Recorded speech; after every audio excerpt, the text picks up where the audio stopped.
Hello friends, I am doctor A K. Ojha. Doctor A K. Ojha YouTube channel में आप सभी का स्वागत है। यह एक एजुकेशनल चैनल है और इसमें शिक्षा से संबंधित बातें बताई जाती हैं। स्पेशली अभी जो हम टॉपिक लेकर चल रहे हैं उसमें Indian culture and civilization and Indian history के बारे में बताया जा रहा है। और आपको पता है कि हमारा जो देश है, this is the country of diversity, ये विविधताओं से भरा हुआ देश है। और इस देश में विभिन्न जातियाँ, विभिन्न धर्म, विभिन्न संप्रदाय, विभिन्न भाषा, विभिन्न वेशभूषा, सब कुछ है। और ये सब कुछ जो विभिन्नता है, ये हमारे देश की जो विविधता रूपी बगिया है उसके फूल हैं। और सभी में सामंजस्य, सभी में एकता और प्रेम की भावना बनी रहे, इसके लिए ज़रूरी है कि हम सभी अपने देश के इतिहास को और अपने देश के संस्कृति को समझें। और उसी कड़ी में अब मैं यहाँ पर आपको मुग़ल कालीन भारत के बारे में समझाने जा रहा हूँ। ये टॉपिक पहले से ही कंटिन्यू है, इसके कई वीडियो बन चुके हैं।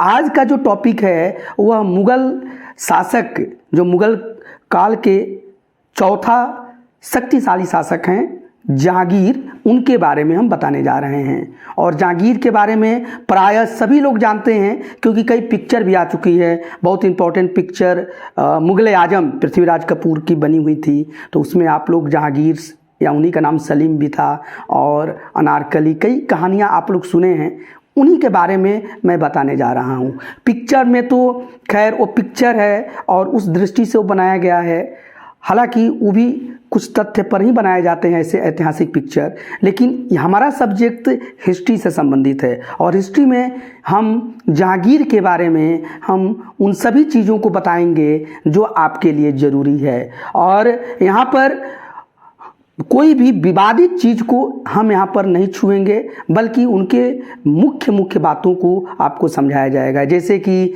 जहांगीर का जो फैमिली बैकग्राउंड है, जहांगीर के जो प्रमुख कार्य हैं और जहांगीर के जो मिलिट्री कैंपेन है, क्योंकि वो लोग अपने साम्राज्य को बढ़ा रहे थे, तो उस सब चीज़ों के बारे में आपको हम समझाने जा रहे हैं। ये वीडियोज़ उन सभी के लिए ज़रूरी है, लेकिन विशेषकर उन कॉम्पिटिटिव स्टूडेंट्स के लिए बहुत ही ज़रूरी है जो किसी कॉम्पिटिटिव परीक्षा की, किसी प्रतियोगी एग्ज़ाम्स या परीक्षाओं की तैयारी कर रहे हैं।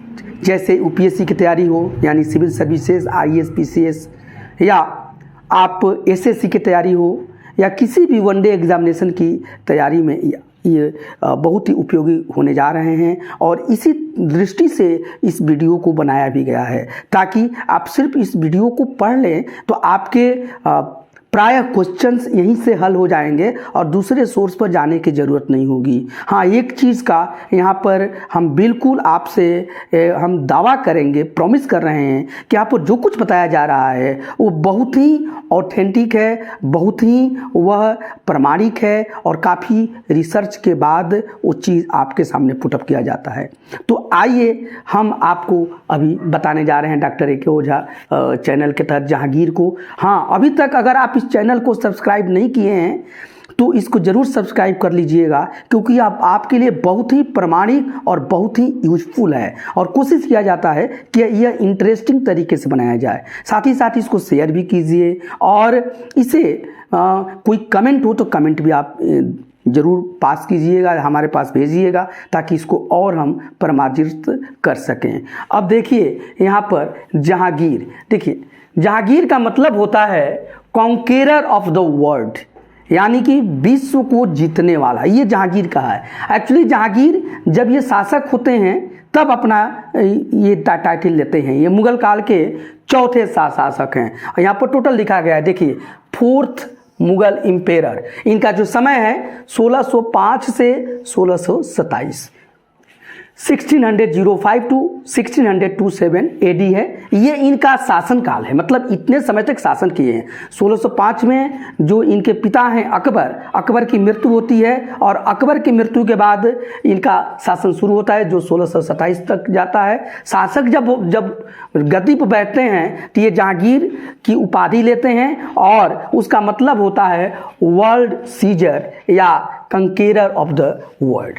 थोड़ा इनके हम फैमिली बैकग्राउंड और इनके बचपन और इनके नाम के बारे में हम आ रहे हैं। ये देखिए इनका जो पूरा नाम है वह था मिर्ज़ा नूर-ई-दीन बेग मोहम्मद खान सलीम, इनका पूरा नाम था, या नूरुद्दीन मोहम्मद सलीम। सलीम इनका नाम था बचपन का और ये पूरा नाम था। मिर्ज़ा तो ये मुग़ल कालीन जो शासक हैं उनकी मिर्ज़ा उपाधि हुआ करती थी, तो इसीलिए, और ये मिर्ज़ा टाइटल लेते थे।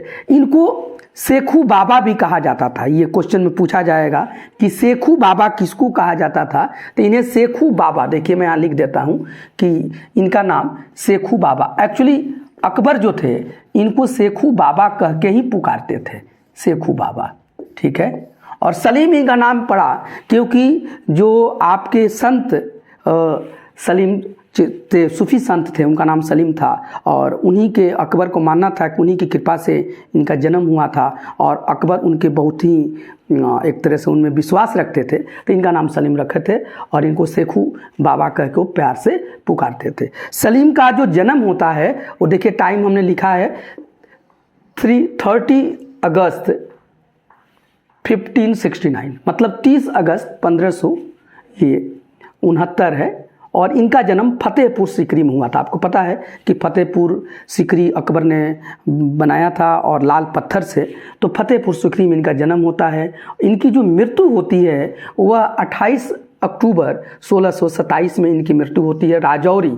एक्चुअली यह जो है लाहौर के पास है और वहाँ पर देखिए टम्ब, इनका जो ब्यूरियल ऑफ, इनका जो मकबरा है इनको बनाया गया, उसको कहा जाता है टम्ब ऑफ एम्पेरर जहांगीर, यानी जहांगीर का मकबरा, और वह शहादरा पाकिस्तान या लाहौर में है। यहाँ पर मैं लाहौर भी लिख देता हूँ, देखिए लाहौर, तो ये लाहौर में है, तो यहाँ पर जहांगीर का। और मैं जब कैंपेन बताऊंगा खुर्रम का तो आपको मैं समझाऊंगा कि कैसे इनकी मृत्यु होती है, तो ये सब आगे आएंगे।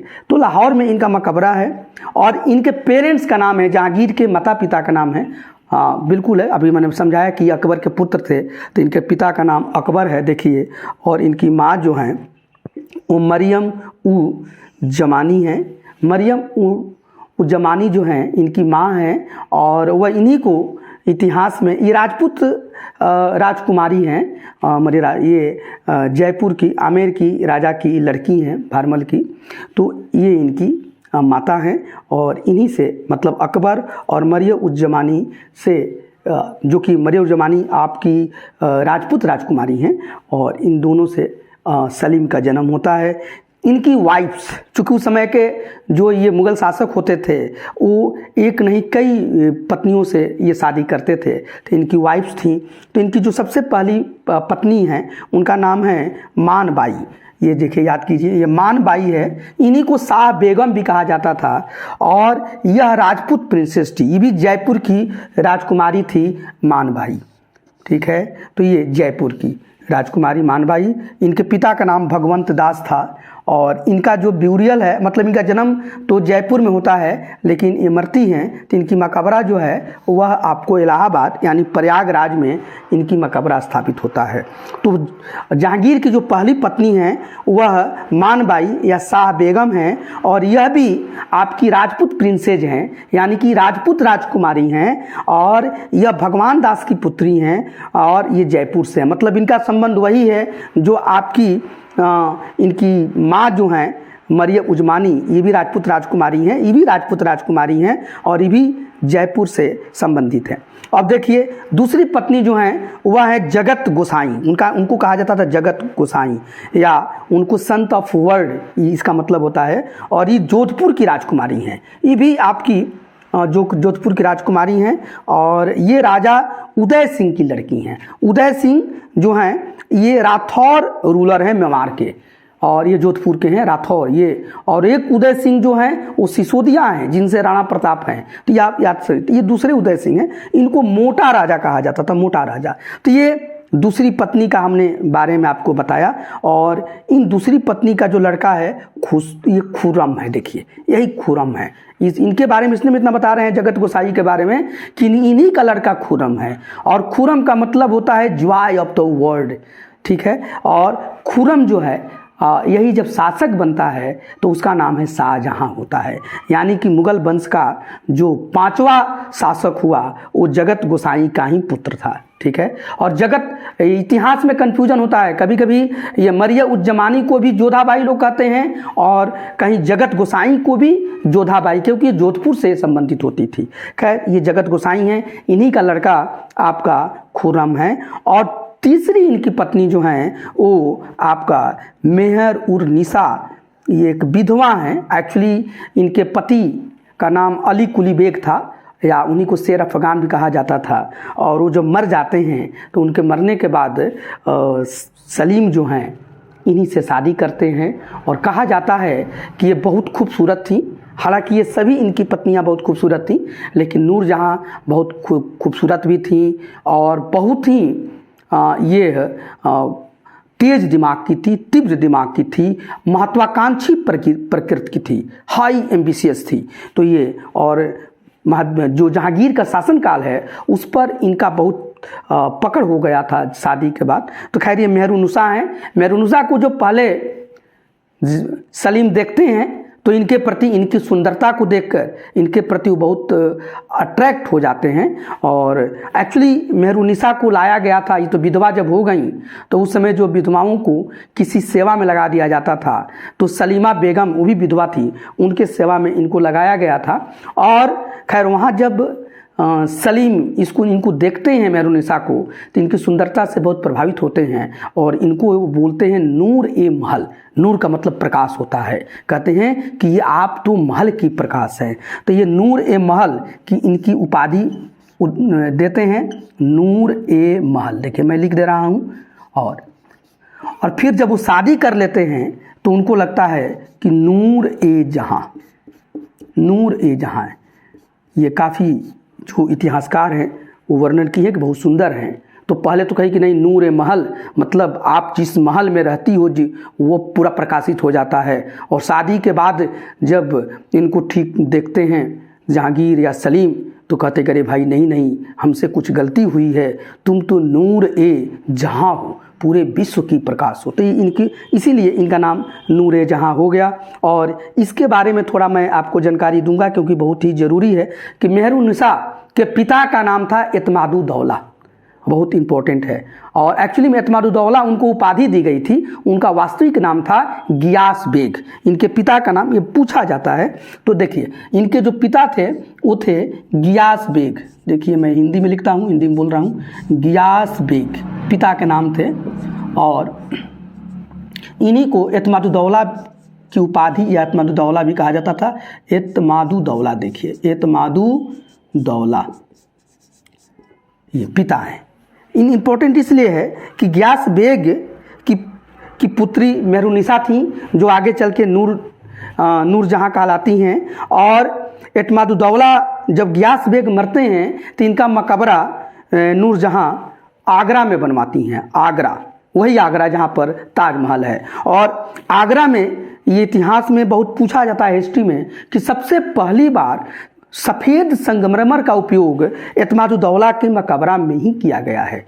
तो ये बात, दो बात याद रखिएगा कि सबसे पहले सफ़ेद संगमरमर का प्रयोग भारत में एतमादुद्दौला के मकबरा में किया गया। मतलब आर्किटेक्चर में, स्थापत्य कला में आपको जो संगमरमर का उपयोग शुरू हुआ और सफ़ेद संगमरमर वह एतमादुद्दौला के मकबरा में हुआ है जो कि आगरा में है।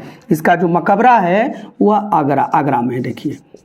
और इसके बाद आगरा, इसके बाद जब ताजमहल बनता है तो इस ताजमहल पूरे के पूरे सफ़ेद संगमरमर का बनता है। इसी तरह से आपको मैं ये भी पहले वाले वीडियो में मैं समझा चुका हूँ कि जो हुमायूं का मकबरा बना था, टम्ब ऑफ हुमायूं, जो कि दिल्ली में है, उस मकबरे में पहले बार आपको ये टम्ब गार्डन का उपयोग हुआ है। उसको यूनेस्को ने भी संरक्षित किया है, मतलब कि पहले मकबरे के आसपास गार्डन लगाया गया और उस मकबरे में आपको गोल गुंबज, पहली बार गोल गुंबज तो हमारे यहाँ होता आ रहा है, लेकिन गार्डन, तो टम्ब गार्डन का शुरुआत आपको हुमायूं के मकबरे से हुई थी, जिसकी जो आपके परिष्कृत रूप हम ताजमहल में देखते हैं।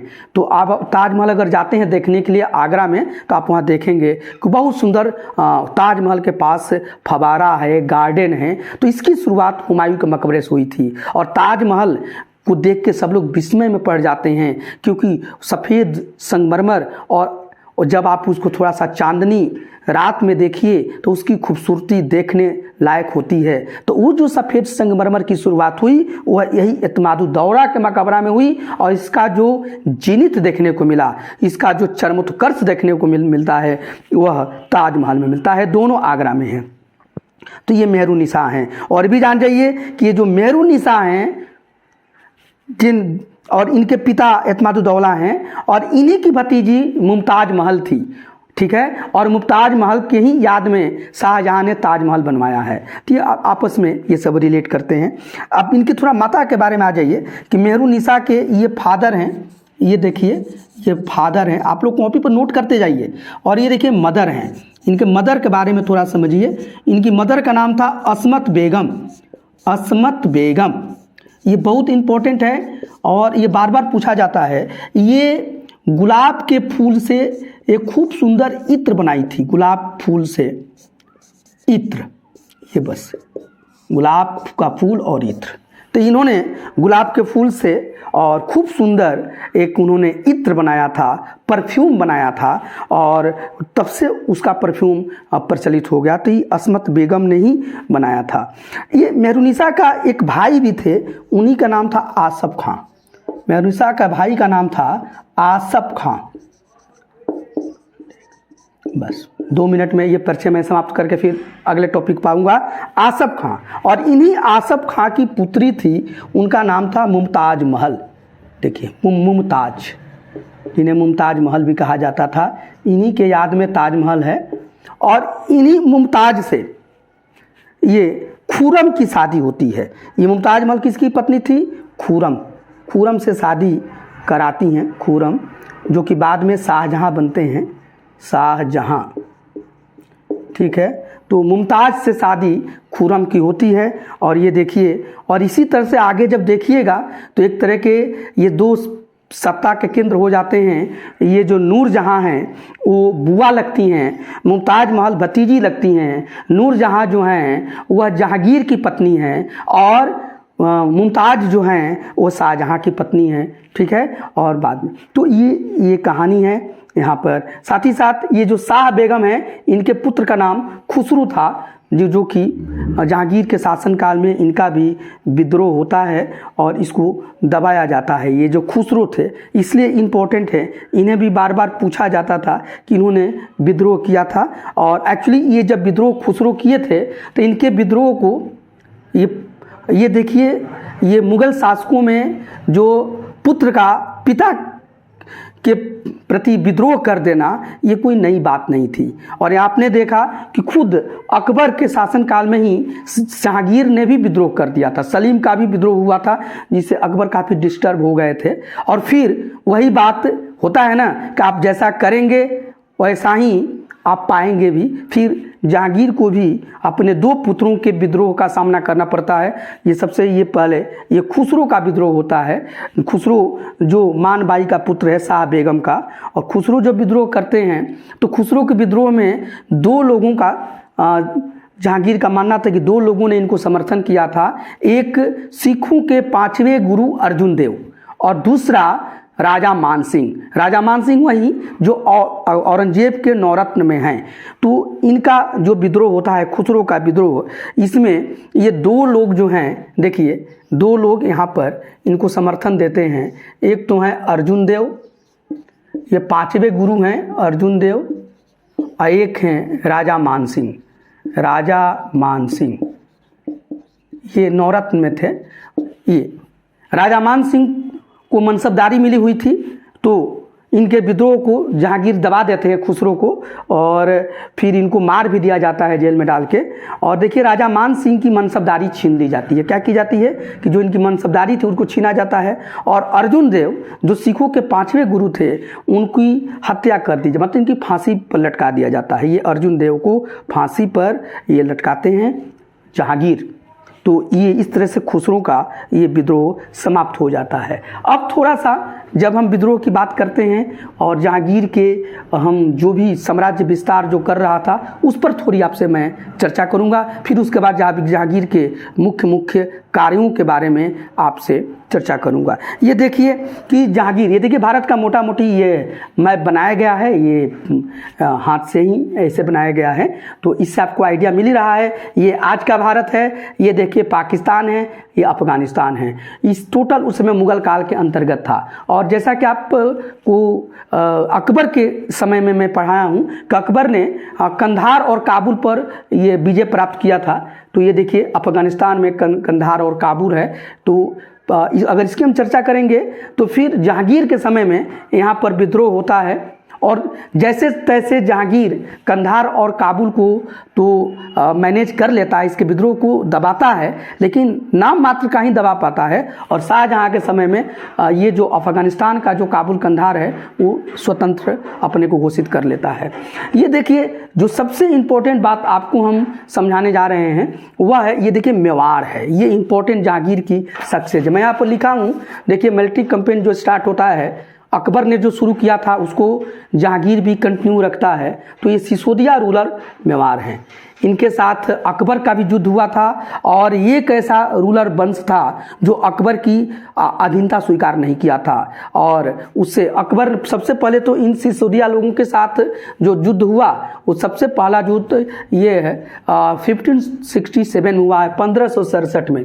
देखिए 1500, यही देखिए ये मेवाड़ है, देखिए ये राजस्थान का ये मेवाड़ है, ये तो गुजरात है। तो ये देखिए सबसे ये 1567 AD में युद्ध होता है यहाँ पर, और अकबर के साथ होता है। और उस समय जब युद्ध होता है तो उस समय यहाँ के शासक उदय सिंह रहते हैं, ठीक है ना। ये युद्ध अकबर और उदय सिंह के बीच होता है, अकबर और उदय सिंह। बहुत आराम से समझिए, बहुत आसानी से आप समझ जाएंगे कि पहला युद्ध ये सिसोदिया लोगों मतलब मेवाड़ के लिए, और मेवाड़ की राजधानी चित्तौड़ होती थी।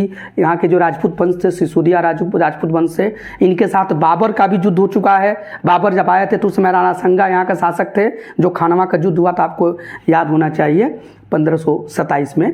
और फिर देखिए यह 1567 में 1567 में आपका युद्ध होता है अकबर और उदय सिंह के साथ, ठीक है ना। फिर भी ये राजवंश को पूरा दबाया नहीं जा सकता है। और अकबर के बाद देखिए दूसरा जो ये युद्ध होता है उसका जो टाइम है 1576 में, देखिए 1576 में। इस समय यहाँ के शासक ये होता था अकबर, और अकबर का जो सेनापति थे मान सिंह, यही मान सिंह, राजा मान सिंह, ये लड़ने गए थे, लेकिन शासक अकबर थे। तो और राणा प्रताप यहाँ का जो शासक थे उस समय तक राणा प्रताप हो गए थे। देखिए राणा प्रताप के बारे में बहुत ही महत्वपूर्ण शासक थे, और इनके साथ युद्ध होता है। और राणा प्रताप को फिर भी ये राणा प्रताप अपने पूरे जीवन काल तक अकबर की अधीनता को स्वीकार नहीं करते हैं। हालांकि ये वहाँ से भाग जाते हैं, मतलब इनको अपने राज्य और राजधानी को छोड़ना पड़ता है। जाकर बहुत दिन तक जंगलों में कहा जाता है कि घास की रोटी खाते हैं, लेकिन अपने स्वाभिमान की रक्षा करते हैं, और अंत तक ही अकबर की स्वाधीनता नहीं अपनाते हैं, बल्कि फिर कुछ दिन के बाद आकर अपने छोटे मोटे कुछ जगहों पर ये अधिकार भी कर लेते हैं। यही हल्दी घाटी की युद्ध हुआ है जो कि अकबर और राणा प्रताप के बीच, हालांकि लड़ने के लिए राजा मान सिंह गए हुए थे। ये 1576 की है। राणा प्रताप, उनका घोड़ा चेतक वगैरह बहुत महत्वपूर्ण है। फिर देखिए तीसरा युद्ध इन सिसोदिया लोगों के बीच होता है, जो समय है 1615। ये देखिए 1605 में 10 वर्ष के बाद 1615, ये बहुत इम्पोर्टेंट है। और इस समय जहांगीर आ गए थे। इस समय देखिए जहांगीर हैं, और शासक यहाँ के अमर सिंह थे। अमर सिंह। ये राणा प्रताप मर चुके थे, तो राणा प्रताप के पुत्र अमर सिंह थे, उदय सिंह के पुत्र राणा प्रताप थे। तो ये जो 1615 का युद्ध होता है जहांगीर के समय में, ये अभियान करते हैं मेवाड़ के विरुद्ध। फिर उस समय यहाँ का शासक अमर सिंह थे और पहली बार ये एक तरह से जहांगीर की सफलता मानी जाती है कि जहांगीर ने अमर सिंह को यहाँ पर एक तरह से पराजित करते हैं, या अमर सिंह अब इनकी स्वाधीनता को मान लेते हैं।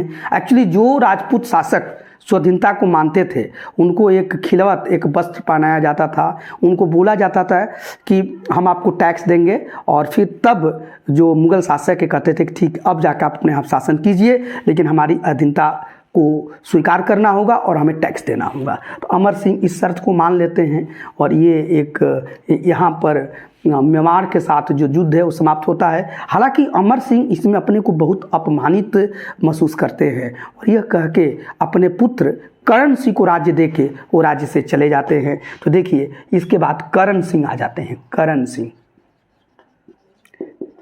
ये मैंने आपको बताया मेवाड़ के बारे में। इसके बाद थोड़ा देखिए अब होता है, ये अमर सिंह को ने बोल दिया कि मुगल सर्विस ही कर देते हैं। फिर छोटा मोटा लेस सक्सेसफुल कैंपेन्स ये हो रहे हैं। अब आपको अहोम में देखिए, अहोम जो है ये असम है और यहाँ पर अहोम राजवंश था। यहाँ पर कुछ विद्रोह होता है, तो फिर यहाँ पर भी सैनिक अभियान जहांगीर चलाता है। फिर कुछ सिखों के विरुद्ध, ये देखिए पंजाब है तो सिखों के विरुद्ध भी यहाँ पर अभियान चलता है। तो ये सब अभियान चलता है। अब साथ साथ उसका अभी ध्यान जो आता है जहांगीर का, वह दक्षिण भारत। देखिए ये साउथ इंडिया है और ये दक्षिण भारत में आपने देखा था कि अकबर के शुरुआती तो 12 सूबे थे, लेकिन लास्ट में अकबर ने दक्षिण भारत में अभियान शुरू किया था और वहाँ पर वह 3 और राज्य जो है खानदेश, बरार, ये सब बनाया था।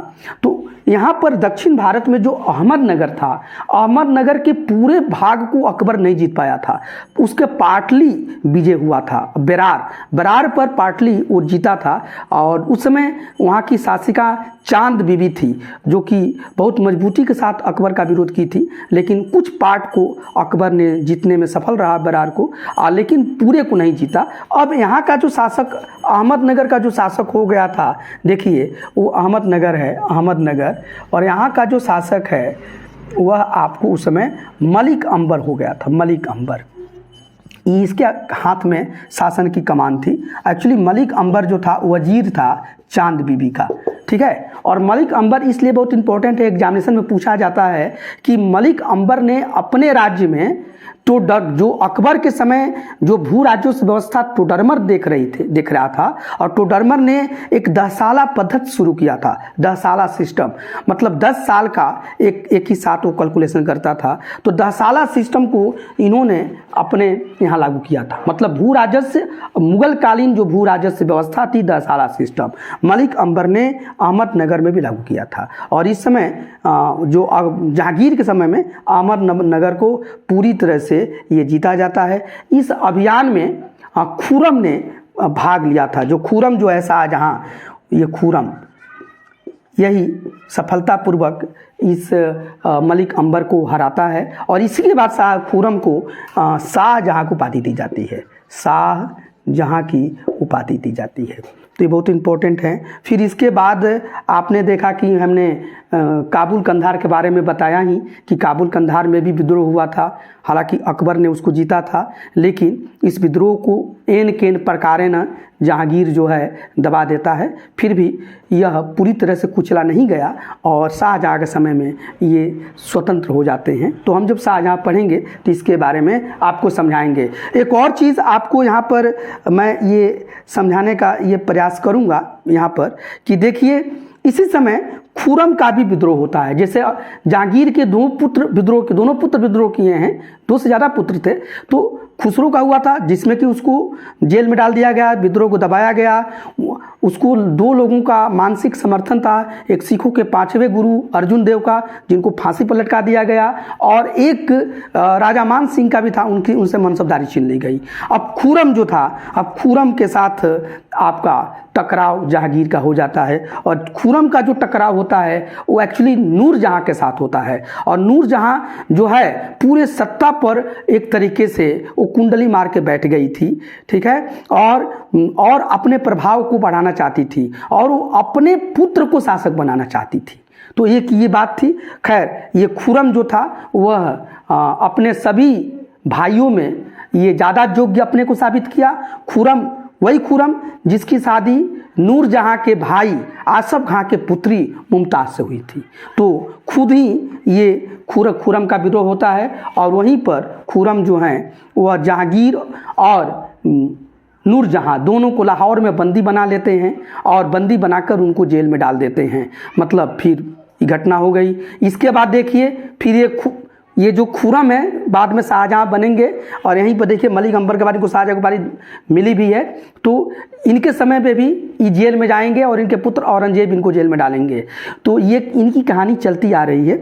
अब देखिए खुरम ने जेल में डाला, लेकिन वहाँ पर जो नूरजहां है एक तरह से अपने बुद्धिमत्ता का दिया और किसी तरीके से कारागार में जेलर आदि को ही मिलाकर और उस जेल से छूट जाती है और छूटने के बाद अपने को और साथ साथ जहांगीर को भी वहाँ से मुक्त कराती है। लेकिन फिर जहांगीर ज़्यादा समय तक जिंदा नहीं रहते हैं और 1627 में जहांगीर की मृत्यु हो जाती है।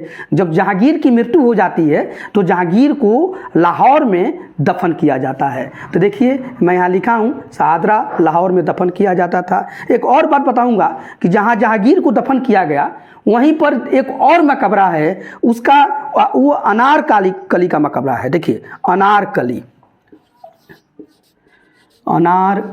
थोड़ा इसके बारे में मैं चर्चा करना आपसे चाहूँगा कि ये भी चर्चाता है। और जो भी आप मुगल आजम जो पिक्चर देखे हैं उसमें सलीम और अनारकली की प्रेम की बात की गई है। अनारकली एक तरह से सलीम की बिलवेड थी, प्रेयसी थी, प्रेमिका थी, शादी नहीं किया था लेकिन और कहा जाता था कि बहुत ही खूबसूरत थी और सलीम जो है इस पर मरता था। तो ये थी। जब इसकी मृत्यु होती है तो इसका भी मकबरा सलीम जो है वो लाहौर में बनाता है और उस पर वो अपने दिल की बात लिखता है और लिखा है कि अगर मरने के बाद तो किसी का चेहरा देखने को मिलता है नहीं, इनको दफन कर दिया जाता है, मुस्लिम धर्म में दफन कर दिया जाता है और हिंदू धर्म में आपको जला दिया जाता है। तो यहाँ पर जो मकबरा बनाया गया उस पर उन्होंने सलीम ने लिखा कि अगर एक बार भी हमें एक बार अगर इसकी चेहरा देखने को मिल जाए तो क़यामत तक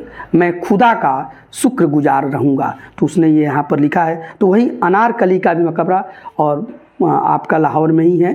तो ये मैंने मकबरे के बारे में आपको बताया। साथ ही साथ अब थोड़ी सी जहांगीर ने क्या क्या काम किया उसके बारे में चर्चा करूँगा। देखिए जहांगीर का जो समय है वो हर शासकों का समय अपने अपने कुछ चीज़ों के लिए प्रसिद्ध हैं, ठीक है। जैसे जो शाहजहां है उसका जो शासनकाल है वो स्थापत्य कला का स्वर्ण युग माना जाता है। मतलब बहुत बड़े बड़े स्थापत्य बने, उसमें लाल किला का निर्माण करवाया उसने और आगरा के ताजमहल का किया, ठीक है। तो उसका चरमोत्कर्ष हम देखने को मिलता है मुगल कालीन। इसी तरह से जहांगीर का जो समय है वह दो चीज़ों के लिए बहुत प्रसिद्ध है। एक चित्रकला के लिए, चित्रकला जो है पेंटिंग जो है, देखिए मैं यहाँ लिखता हूँ कि पेंटिंग या चित्रकला, इसके लिए जहांगीर जाना जाता है, चित्रकला। और जहांगीर इसका इतना प्रेमी था और चित्रकला के बारे में जहांगीर को इतनी परख थी कि जहांगीर लिखता है कि अगर एक ही चित्र में किसी पक्षी का आँख, चोंच, पंख अलग अलग अगर कलाकार बनाते हैं, चित्रकार बनाते हैं तो मैं उसको पहचान सकता हूँ और बता सकता हूँ कि यह कौन सा चित्रकार ने बनाया।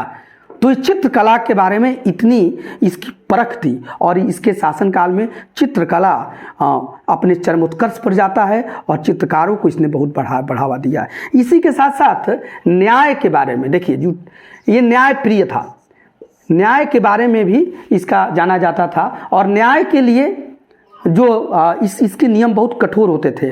अगर कोई भी चोरी करता था, कोई भी न्याय विरुद्ध काम करता था तो ये उसका नाक कान काटने का आदेश देता था और उसकी संपत्ति को कुर्क करा देता था, यानी जब्त करा देता था, कुर्की जब्ती।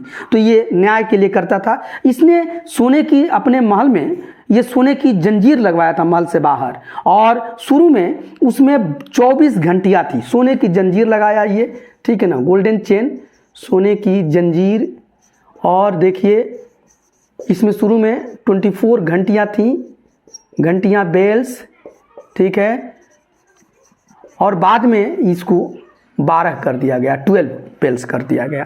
तो घंटियाँ बजाई थी, कहा था कि अगर कोई भी उसके साथ कुछ भी हो रहा है तो घंटी बजाए तो हम उसको न्याय देंगे। लेकिन देखा गया कि लोग अनावश्यक रूप से भी उसको बजाने लगे, तो लास्ट में इसने आपको 12 किया है। लेकिन फिर भी इसका फोकस जो था वो न्याय पर बहुत ज़्यादा था। एक और बात है कि अपने जीवन काल में कुछ चीज़ों पर इसने ये प्रतिबंध लगाया, और ये धार्मिक रूप से अपने को सहिष्णु दिखाने की कोशिश किया, क्योंकि रक्षाबंधन के त्यौहार में ये खुद भी राखी बनवाता था, अपने कलाई पर ये राखी बनवाता था रक्षाबंधन में, और त्योहारों को जैसे अकबर मानता है ऐसे भी मान रहा था। अब देखिए इसने एक तो क्या किया कि इसने ये जो देखिए जुआ,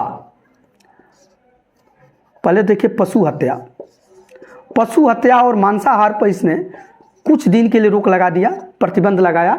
और यह प्रतिबंध जो इस पर रोक लगाया, यह देखिए रविवार और गुरुवार को तो बिल्कुल नहीं करना है, रविवार और बृहस्पतिवार यानी संडे और थर्सडे। तो रविवार को एक्चुअली अकबर का जन्म हुआ था, अकबर का जन्म। तो उस दिन उसने कहा कि नहीं भाई, किसी भी तरीके का इस दिन पशु हत्या नहीं होगा, ठीक है, और जुआ नहीं किया, और जुआ पर भी प्रतिबंध लगाया था, ठीक है ना, हाँ, जुआ पर इसने प्रतिबंध लगाया, ठीक है। और इसने ये जो मद्यपान पर भी निषेध लगाया, रोक लगाया। तो इसने कहा कि पशु हत्या रविवार को नहीं हो सकता है और बृहस्पतिवार को नहीं होगा। बृहस्पतिवार का इसका राज्यारोहण हुआ था, कोरोनेशन, इसका राज्याभिषेक बृहस्पतिवार को हुआ था, यानी जहांगीर का। तो उस दिन पशु हत्या नहीं की जाएगी। और आपको रविवार को अकबर का जन्म हुआ था, इस दिन आपको पशु हत्या और मांसाहार नहीं होगा। इसने अपने राज्य में रोक लगाया था, जुआ पर प्रतिबंध लगाया था। लेकिन फिर भी एक बात इसने बताया कि अगर किसी कारण से उस दिन धर्म आ जाता है, जैसे दीपावली के दिन इसने जुआ पर आपको छूट दिया कि दीपावली के दिन जनरली लोग जुआ आदि खेलते हैं, तो लोगों की भावना को देखते हुए इसने दीपावली के दिन छूट दिया। इसी तरह से उसने कहा कि अगर कोई मान लीजिए कि बकरीद का त्यौहार आ जाए या नौवीं दसवीं जिस दिन बलि दिया जाता है, तो उस दिन इसने पशु हत्या को कहा कि इस दिन के लिए अलाउ हो जाएगा। अगर उस दिन रविवार या बृहस्पतिवार पड़ जाए उसके बाद भी ये अलाउ रहेगा। तो उन त्योहारों के मान रखने के लिए इसने काम किया। तो इस तरीके से इसका पूरा ये शासनकाल है। एक और बहुत इंपॉर्टेंट बात आप लोगों को मैं समझाना चाहूँगा कि मुगल काल के 2 ही शासक हैं जिन्होंने जीवनी अपना लिखा, आत्मकथा लिखा, जिसको कि आत्मकथा को ऑटोबायोग्राफी कहा जाता है। ऑटोबायोग्राफी मतलब आत्मकथा। देखिए आत्मकथा ये समझ लीजिए कि एक जीवनी होता है, जीवनी को हम बायोग्राफी बोलते हैं। वो किसी की जीवनी कोई लिख सकता है, लेकिन ऑटोबायोग्राफी जो है वो व्यक्ति खुद लिखता है। तो जीवन, ये पूरे मुगल कालीन शासनकाल में 2 ही शासक हैं जो कि अपनी आत्मकथा लिखे हैं, यानी कि अपनी ऑटोबायोग्राफी लिखे हैं। सबसे पहला शासक तो बाबर था। बाबर जो मुगल वंश का संस्थापक है, इसका जो लिखा वो बाबरनामा कहा जाता है या तुजुक ए बाबरी कहा जाता है। देखिए तुजुक ए बाबरी, ये देखिए चगताई तुर्क भाषा में है। इसका मैं बाबर में पढ़ाया हूँ। देखिए ये बाबरनामा है, ये खुद बाबर लिखा है, और ये तुर्की भाषा में है, जो चगताई तुर्क कहा जाता है। चगताई तुर्क भाषा यानी तुर्की भाषा में है, ठीक है ना, तुर्क भाषा में। और एक जहांगीर लिखा है, इसका नाम है जहांगीर। इसने भी अपना आत्मकथा लिखा, उसको कहा जाता है तुजुक ए जहांगीरी। क्या बोला जाता है? तुजुक ए जहांगीरी। और यह फारसी भाषा में है, फारसी। चूँकि अपना जीवनी लिख रहा था, लेकिन जब ये मर जाता है तो कुछ भाग उसका शेष रह जाता है। तो तुजुक ए बाबरी का 80% तो खुद ही लिख दिया था, 20% इसको जो कंप्लीट किया है, पूर्ण किया, कंप्लीट वो मुतमिद खान ने किया है। मुतमिद खान ये उन्होंने इसको पूर्ण किया। कुछ भाग को, शेष भाग को उस मुतमिद खान ने तुजु के बाबरी को किया है। और बाबर की जीवनी के बारे में भी लिखा गया अबुल फजल, वो बाबर नामा है, नहीं अकबर नामा है। अकबर के बारे में भी लिखा है अबुल फजल ने अकबर नामा, लेकिन वो ऑटोबायोग्राफी नहीं है। बस 2 ही ऑटोबायोग्राफी है पूरे मुगल शासकों में। एक है आपको बाबरनामा, जिसको तुजु के बाबरी कहा जाता था, जो कि तुर्क भाषा में, स्पेशली वो चगताई तुर्क भाषा में है। और एक है आपका तुजु के जहांगीरी, जो जहांगीर की ऑटोबायोग्राफी है, जहांगीर की आत्मकथा है, जिसका कि लगभग 80% जो जहांगीर ने लिखा है। लेकिन उसके बाद जब मर जाता है तो जो उसका कुछ भाग शेष रह गया है उसको कंप्लीट करता है वह मुतमिद खान। तो मुतमिद खान को आप याद रखिएगा। इतने चीज़ों को अगर आप याद कर लेते हैं, पढ़ लेते हैं, तो आपका ये चीज़ मैं समझता हूँ कि बहुत अच्छी तरीके से आप जहांगीर के बारे में कर सकते हैं। इसी तरीके से हम आपको शाहजहाँ के बारे में बताएंगे, फिर इसी तरीके से औरंगजेब, सभी शासकों के बारे में बताएंगे। इसलिए फिर आपसे मैं आपको यह आपका ध्यान आकर्षित कर रहा हूँ कि आप डॉक्टर ए के ओझा यूट्यूब चैनल को जरूर सब्सक्राइब कर लीजिए। यह एक प्रमाणित चैनल है। इसमें बिल्कुल वो सब बातें बताई जाती हैं जो आपके लिए ज़रूरत है। एक आम भारतीय को भी भारतीय इतिहास को जानना चाहिए, और इसी के साथ साथ जो कॉम्पिटिटिव एग्जामिनेशन के स्टूडेंट्स हैं उनको भी ये जानकारी चाहिए। तो इसलिए आप इसे सब्सक्राइब कीजिए, और इसके डिस्क्रिप्शन बॉक्स में और आई बटन में मैं इसका लिंक दे दूँगा, जिसमें कि बाबर के बारे में, पूरे मुगल डायनेस्टी के बारे में, साथ ही साथ हुमायूं के बारे में और अकबर के बारे में लिखा गया है। तो उसको, और उसी का ये कंटिन्यूटी है। तो इसको आप पूरा देखिए और इसके साथ अपने ज्ञान को आप बहुत आगे बढ़ाइए। इसी के साथ ये वीडियो यहाँ पर मैं रोक रहा हूँ। Thank you.